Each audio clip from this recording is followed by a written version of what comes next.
because I refuse to not be first. Do we do enough? Well, I never shut up about it. It must have been about 16, 17. We nicked their guilt rings. Right, the bouncers' guilt rings. This is no good for me. That's the reality. If you want the honest truth, and I see it every day. This is Colin McGuigan for IFL TV, proudly sponsored by Everlast. Delighted to be joined by Bill Haney here in New York at Teofimo Taylor. First of all, Bill, I want to get your thoughts on this main event. How do you think this goes on Saturday night? It's a hell of a fight. I'm here. I came in from Vegas for it. Devin told me to go ahead and come out, take a look, see what's out there.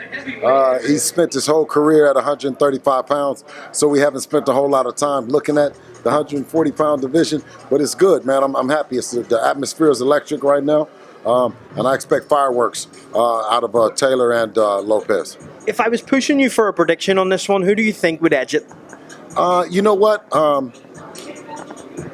I was leaning towards Taylor, of course. You know, with just Teo and his whole story and everything that he's been going through, it's heart compelling. You know, it makes you want to pull for him. But also, you know, Taylor has been grinding. He's a heck of a guy as well. I've met him before. So, you know, I want to pull for him. I'm kind of pulling between both of them. But as far as the experience goes, you would have to lean and give the edge to Josh Taylor. He's the veteran at 140 pounds. He's been undisputed. So if I had to lean anyone from a skill perspective, I'll lean towards him. But I mean, goddamn, Teofimo Lopez and his story is so heartfelt and gut-wrenching right now with him and his dad. It just almost makes me want to just pull for them as being the underdogs. Do you think that this is a possible fight for Devin next for the winner here? Well, absolutely. Well, I heard in the media, like you guys heard in the media, I'll be able to after, you know, sit down and talk to the execs over there at Top Rank about possibilities. But of course, the 140-pound division is officially being put on notice that Devin is looking.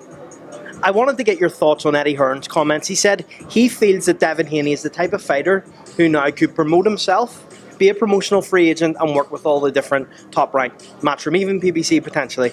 Is that something that you guys are looking at? Hey, shout out Eddie Hearn. Eddie Hearn, keep on talking, baby. Keep on talking. You know, Devin has always looked to make the best fights he can, the most interesting fights at whatever level. Him being the undisputed champion, him being one of a pound-for-pound fighter, and considered to be, he's the best fighter on the planet for me. That's what I consider. You know, so.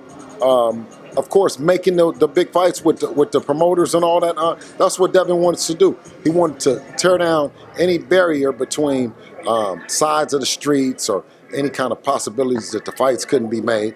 And, you know, Eddie happens to be one of the promoters that has worked with us and we've had a good relationship with. So, you know, yeah, shout out Eddie Hearn. You know, keep talking, baby. I need to ask your opinion on this. Do you find it disrespectful that in the aftermath of Devin Haney's wonderful performance against Vasily Lomachenko, where he got the decision, that a lot of people maybe called that a robbery? Do you find that disrespectful? The only robbery is that he walked in there from round one and put an ass whipping on Lomachenko. Did you see his face? From round one to round 12, he was going forward. And anyone that knows anything about boxing, right, knows that everything, every obscenity was called on about Devin Haney, from being pillow-fisted, from being jab and grab and clinch and all those things. You didn't see those things against Lomachenko, did you? The baddest motor scooter in boxing up until Devin took care of him, neutralized him, and showed that he's actually a one-dimensional fighter. I mean, if he's not throwing his hook, if his hook ain't in there, he's not in the game. You know, we decided to step to him, right? And he stepped to him from round 1 to round 12. That's what I saw. If the rematch, the money was right, it was offered to you guys, and Eddie Hearn, for example, came to you with an offer for that, Bob Arum came to you for an offer for that, is that something that you would entertain? Devin Haney will beat Lomachenko 10 out of 10 times. 10 out of 10 times. They fight 10 times, he whips him up 10 times. Do you think there's a possibility we could still see that rematch happen, or is that dead in the water now? You know, anything is possible. Ultimately, Devin decides. He's the boss, so he decides what he's going to do. You know, it's my job to put every option on the table, go over the scenarios with him, you know what I'm saying, and stick side by side when he makes his decision. You're his father, you're his guidance through this, right? If Shakur Stevenson presents itself, or Gervonta Davis, which of those fights do you like sooner for Devin? Of course, Gervonta Davis has been considered one of the four kings. There were four kings. There were Teofimo Lopez, Ryan Garcia, Devin, and Tank. And then you had the veteran in Lomachenko. Devin, of course, he's taking care of Lomachenko. Kambosos took care of Teofimo Lopez. Gervonta took care of Ryan Garcia. So for all intent purposes, there's only two guys left. Do you think we could see that fight next? You know what? Like I said before, I don't want to kick a man when he's down. I don't want to throw water on a drowning man. He's going through some things right now, and that's no strife towards him not being ready right now. I haven't heard anything, but he's gone away right now, so I wouldn't necessarily be expecting it. But if it did come in, of course, my email ain't changed, my phone ain't changed.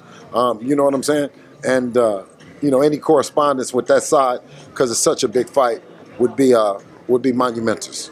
Bill, last one from me. I really appreciate your time. Devin Haney, how soon can we see him back in the ring? He averages about 4, 5, 6 months that he's back in there. You know what I mean? So I expect him at the end of the summer. Well, Bill, thank you very much for your time. Really appreciate it on IFL TV. Thank you. IFL TV.